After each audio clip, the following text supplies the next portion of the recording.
الاستماع العميق. Deep listening. Intensiv zuhören. Deep listening. Deep listening. 深度聆听. Deep listening. Deep listening. Impact beyond words. I like to draw my choir's attention to those moments of silence. They might be just very small ones, but they're just as important as the notes that we're singing and the sound that we're making. The contrast between sound and silence is where all that wonderful, interesting interplay happens. In this episode of Deep Listening, Impact Beyond Words, I have the opportunity to interview Cath Mundy, an extraordinary musical performer and choir conductor. She takes us on a magical journey of conducting 2,500 people in a large public space with a big surprise guest who turns up at the last moment and everybody's listening very deeply. Listen carefully as Cath talks about the difference between local listening, neighbourhood listening and regional listening. Explore how a conductor not only listens to the choir, but how a conductor listens to the audience. Let's listen to Cath. Deep listening. Kuyingisela swinene. Deep listening. Deep listening. You're a performer as well as a leader in musical contexts. What do you think audiences who are listening to this podcast can learn from a musician to start off with about how they listen to the conductor? I guess a lot of it is levels of listening, because when you're working in a group, there's a number of levels that we're listening on. And just learning of how to listen in a choir is quite a skill.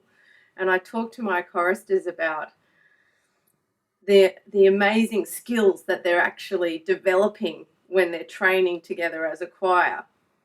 And the fact that they're actually doing a heap of things at once.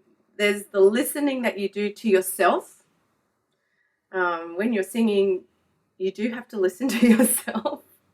Otherwise, you're not going to be in tune or in time.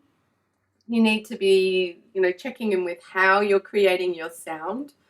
As a singer, particularly your body is what's creating the sound. Your body is the instrument. You need to be thinking about how you're creating the sound with your body, with your breath, with your mouth, with your throat, with your head, with all the different resonating parts of you, how you're shaping that sound. And then you've got to listen to what's around you, who else is singing your part, who's standing next to you, behind you, in front of you, and tuning into them and blending with them. Listening to yourself, we call the local listening, and then branching it out a little further into what's around you, we call that the neighbourhood listening. What are the other people in your part group singing? How are they going? And then you've got to listen to the whole group. So that's right, regional listening, and how your voice, your neighbourhood is fitting into this greater whole and how it's sounding as that whole. And the conductor's job is to facilitate those three basic levels of listening and bring it all together as the focal point. So when I'm conducting, I use my whole body to help people to find the tone, the rhythm, and the emotional energy that we're giving the work that we're singing. So there's lots going on when you think about it. So if I've just joined your choir and it's week one, and you're teaching me to listen to myself. My body is my instrument. What are the things you think it's teaching me? What would you give me as a couple of tips as a first-time choir participant? How do I listen to myself? Well, first of all, I want people to relax. That's a really big, important thing, because we have so much judgment of ourselves and how we sound. People are very scared of being judged for how their voice sounds. And my choirs are community choirs. They are choirs which welcome everyone.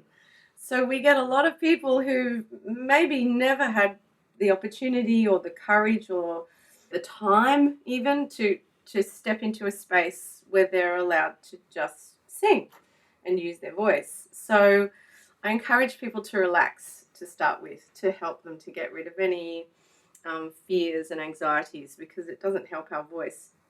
We get choked by fear and anxiety and tension. So relaxing is important. So I get people to play. We normally start with a bit of a sing-along song, something that a lot of people know. We throw the words up on a screen so people don't have to hold pieces of paper. And I love to get everybody moving.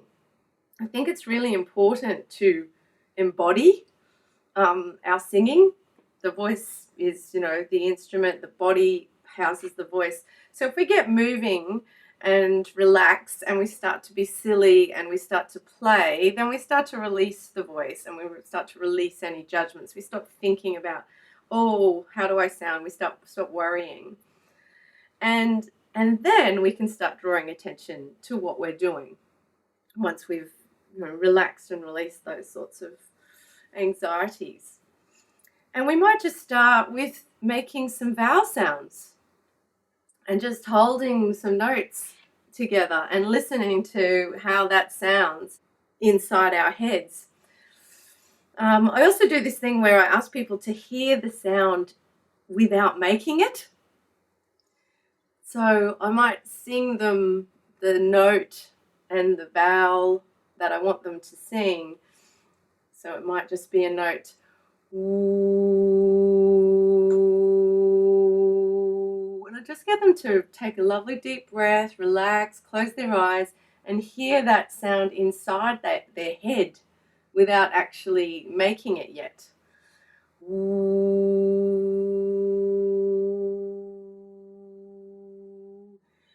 And then once they've heard the sound in their head, I ask them to join me in creating the sound. So they join with me with the ooh. And it's just such a beautiful, gentle way of making sound together and listening to yourself without judgment. Cath, when you go through that exercise with a vowel, how do you notice that people are actually listening to themselves at that stage and those that are struggling? Yeah, well, usually the people who are sort of fidgeting are struggling a little. You might see physical discomfort coming through. The people that relax and just go into it and go with it, you can see that they're comfortable holding that note. Some people might start to exhibit some problems with breathing. So I watch a lot as well as listening. So there's lots of visual cues. But also you might hear that the sound is not blending, that it's jarring. So you might help people to change the shape of their mouth. Maybe do something contrasting, go to something that's very jarring so they can hear the difference between a ooh and a eh. If you get people changing the shape inside to make that jarring sound, they can feel the tension in their body. They can hear and feel how the sound has changed. Yeah, sometimes using a contrast really helps people to hear and to feel the physical sensation that makes those changes to the sound. One of my favourite conductors is Ben Zander. What he says is look for the bright eyes, look for the shiny eyes. So do you notice when these people are in their different listening states, to what extent are you paying attention to their eyes and what do you notice differently in their eyes? Well, sometimes people close their eyes and get very inward when they're doing, maybe those toning sort of exercises, but they might have this little smile on their face. And I really love it when I see that sort of inner smile. It's the same with children. When you see that children have those shining eyes, you know that they're engaged. You know that they're loving what they're doing at that moment. When you see them start to glaze over and they start to fidget, you've lost them. So you need to do something to help them reoxygenate and loosen up again and re-engage and change things up. Deep listening Ukulele Tieleja. Penne ascoltare. Écoute attentive. How do you listen to yourself in preparation for a performance, for example? What are the things you go through? I love to do a vocal warm-up, and I like to team that with physical stretching. So if I've got the opportunity, then I will do like a full stretch and vocalize series. But if I haven't got somewhere where I can do that, then often you're in the car on the way to somewhere, and I do humming, a lot of humming and sirening, just very gentle. Especially when you're working with someone else, I think it's really important to do that together, to align your energies so that you really are listening to each other and responding to each other, in tune with each other on an energetic level before you get out on stage. So think about yourself as a conductor in that choir setting. The music and the vibrations from the voice of the choir will provide one level of listening, but I'm curious how you listen to other dynamics in the choir beyond just what's coming across in sound. We performed last year at the Queensland Performing Arts Complex on the concert stage, and we were in a bigger group of about 600 voices, mass voices, working together. And then I brought my group of about 80 people in front of those to perform for the audience. And I think that beyond the sound, they were so totally focused. They were so totally tuned into each other. They'd worked for months towards doing this performance, and they'd worked all day on a rehearsal beforehand. And yeah, what I heard was just a total alignment of their energy. I felt like I was floating on it. And then we've just had a similar experience where we performed as part of the largest choir I've ever been in. It was 2,500 voices at the South Bank Piazza for a Queensland Music Festival event called You're the Voice. And it was the culmination of an hour-long concert where 2,500 people sang together a 10-part arrangement of the John Farnham hit, You're the Voice. And we had found out that day at noon that John Farnham would be the one joining us to sing the lead part. And the audience didn't know. It had been kept a huge secret. The moment when he walked out on the stage and the whole choir just stood up and was ready to sing as one, 2,500 people singing as one with John Farnham, was an incredible moment to feel that energy, to hear how aligned we were. And our conductor for that was Jonathan Welsh, Dr. Jonathan Welsh. You must look up Jonathan. He became very well known for his work with the Choir of Hard Knocks. For those in our audience who haven't heard of the Choir of Hard Knocks, they were a group of people from the streets, a lot of people from homeless backgrounds, people who'd suffered extreme disadvantage in life. They may have been people with different abilities, disabilities. And Jonathan brought this group together maybe 17 years ago now to create a choir, and they called it the Choir of Hard Knocks. And Jonathan's a professional opera singer. So, he was coming together to work with people who had no background in performance or singing necessarily. And his mission was to bring this group together to create this choir, which then went on to perform at the Sydney Opera House and in other extraordinary settings.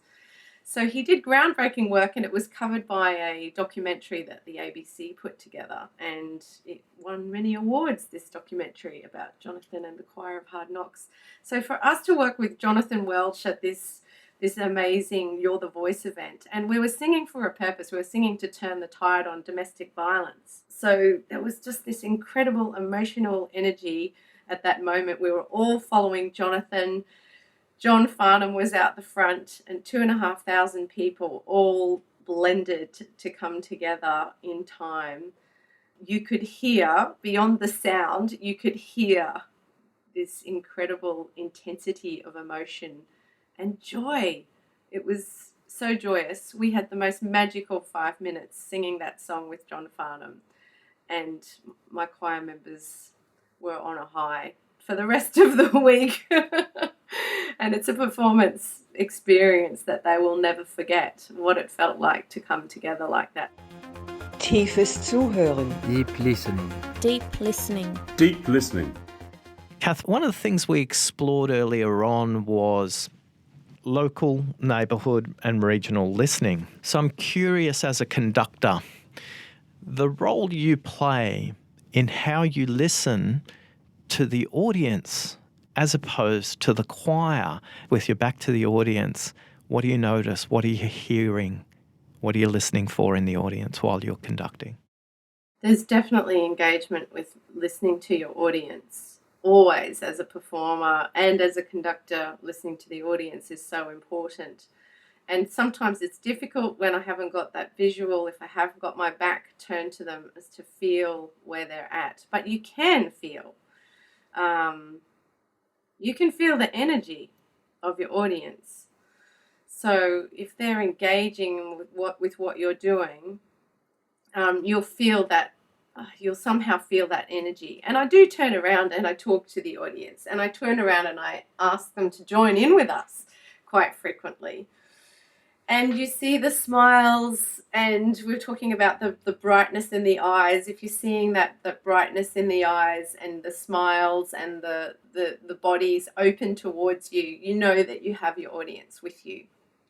If you turn around and you don't see that, then you need to do something to help, I suppose. I tend to focus mostly on my choir, because I believe that if my choir is feeling in congruence, as you were saying before, if they're all feeling in harmony and they're feeling great about what they're doing, if they're having fun, basically, the audience is going to have fun too. As a conductor, there'll be times where you may be distracted during a performance. How do you stay focused during the performance for extended period of time, either as a performer or as a conductor? Can you think of a time where you did get distracted and how you got back in? Yeah, I have a time in my memory when I was performing with my husband on a stage in a quite a beautiful big theatre in the UK, and we were the support act for a band called Fairport Convention, who are a well-known folk rock band in the UK. And they had, a full house, and I started playing the piano and singing one of my own original songs. And my husband hadn't come in to join me yet. It was just my solo bit. And I don't know why, but my brain just sort of dropped out and I couldn't remember the words for a song that I'd performed, I don't know how many times, hundreds of times. And my brain just went, no words are there. So instead of panicking, I just kept singing. And I just let whatever sounds come out of my mouth. So it was just la da da da da da da da instead of the words. And then suddenly the words dropped back in. It was like my motor memory had been switched off and then it came back.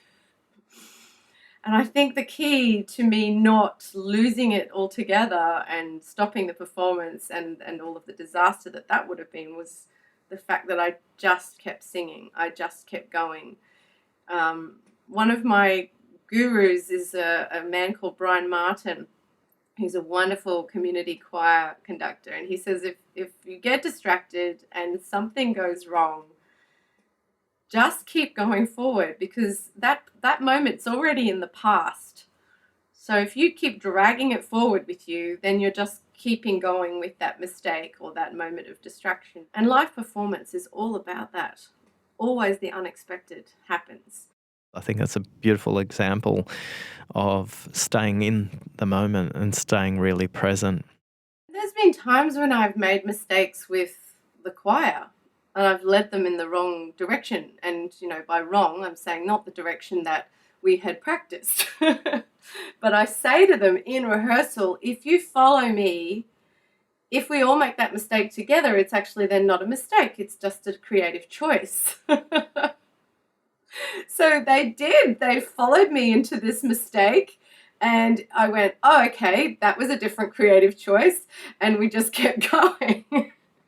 And I was really proud of them because they had followed me, and the audience then wouldn't have known that there was any distraction going on or any incongruency in what we'd rehearsed and what we were doing. They just would have thought, yeah, that was part of the performance. L'écoute profonde. Deep listening. הקשבה עמוקה. Deep listening. So if we think about the four villains of listening, we've got the dramatic listener, we've got the lost listener, we've got the interrupting listener, and we've got the shrewd listener. Which one frustrates you the most?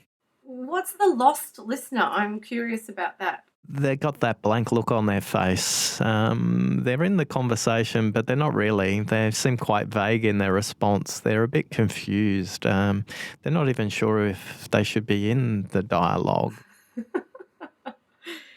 Yeah. I think that's me sometimes when I'm a parent. So can you think of a situation where that happened recently? Oh gosh, I think it happens all the time because I've got so much on my mind, so many projects that I'm working on at the moment, and I have to really force myself to be present when I realize I'm not a present listener for my son. When he says, Mum, you're not listening. What did I say? You go, oh gee, yeah, I'd just gone. I was here, but I'd gone. And I think what helps me in those moments is to make eye contact. And thinking about that, that draws me back to the choir because I really deliberately make a lot of eye contact with my choir members in order to help them to connect with me, but also to help them to stay focused. Because some people have different abilities, and some of them do have real problems with staying focused. So engaging eye contact helps me to stay focused, helps them to stay focused. So that's what I do when I'm a lost listener with my son, is reconnect the eye contact. How does silence work when it comes to conducting? Silence is just as important as making the sound. Often it's more important, because we pay so much attention to the sound that we forget to pay attention to the silence. And I like to draw my choir's attention to those moments of silence. They might be just very small ones, but they're just as important as the notes that we're singing and the sound that we're making. The contrast between sound and silence is where all that wonderful, interesting interplay happens. And there's a quote that another of my favourite choir gurus told me, and I'm not sure whether he said it himself or he got it from Sam Cooke, but this man's name is Tony Backhouse. He's an amazing choir conductor, singing leader, an incredible singer, and he took me and my husband in a small group of Australians to the US. In 1995 was the first US gospel tour that he led. He took us into the Baptist churches of New Orleans, Birmingham in Alabama, and Memphis in Tennessee, where we got to experience the way that gospel choirs work in churches over there. And we sang with them, we sang for them. It was the most amazing experience. One of the things that Tony said to us when we were rehearsing for that tour was, there are no funky notes, there are only funky spaces. And that's always really lived with me, that we need to pay attention to the space and where we breathe and where we allow the audience to feel the music with us, because it is in those spaces. How do you think silence plays out in conversations that aren't music?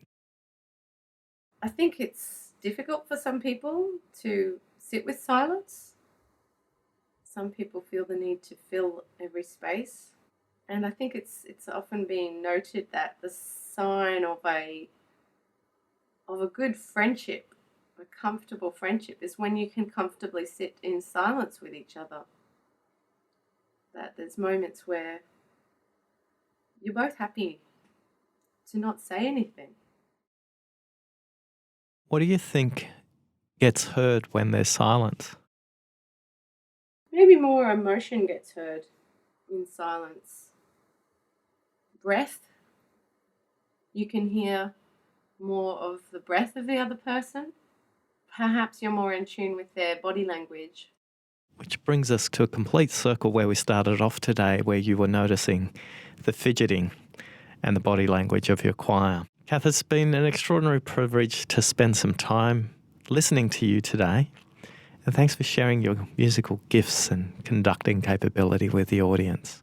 It's my pleasure. It's been lovely to talk with you and to think about these beautiful concepts in the way that we listen and how we can be better listeners and deeper listeners. I really appreciate it. Thank you so much. Deep listening. Deep listening. Tiefes Zuhören. Deep listening. What a joy it was to listen to Cath. You could feel her body movement in every story that she was telling, particularly as she went to the United States with the gospel choir. I loved how she used her own energy to get centered and listen to herself at the beginning, and the way she used sounds to make sure she was present and ready to perform. So the question that went through my head while listening to Cathy is, how well do I engage my eyes with the people I'm speaking to? Am I deliberately using my eyes to draw them into the dialogue? Think about that for you when you're coming into a conversation that you feel you may struggle with. Be conscious of what your eyes are doing in engaging with the person or group that you're listening to. I think there's a lot we can each learn from each other in the way Cath said, every performance is live and just keep making progress. The same true is when you're listening to somebody else. It's all live. Just focus on having an intention to make progress for you and for the listener. And that way you'll become a deep listener. Deep listening. Deep listening. Hukai kikitori. Lourdes Lassalle. Deep listening. Whakarongo pohonu. Deep listening. Deep listening. Impact beyond words.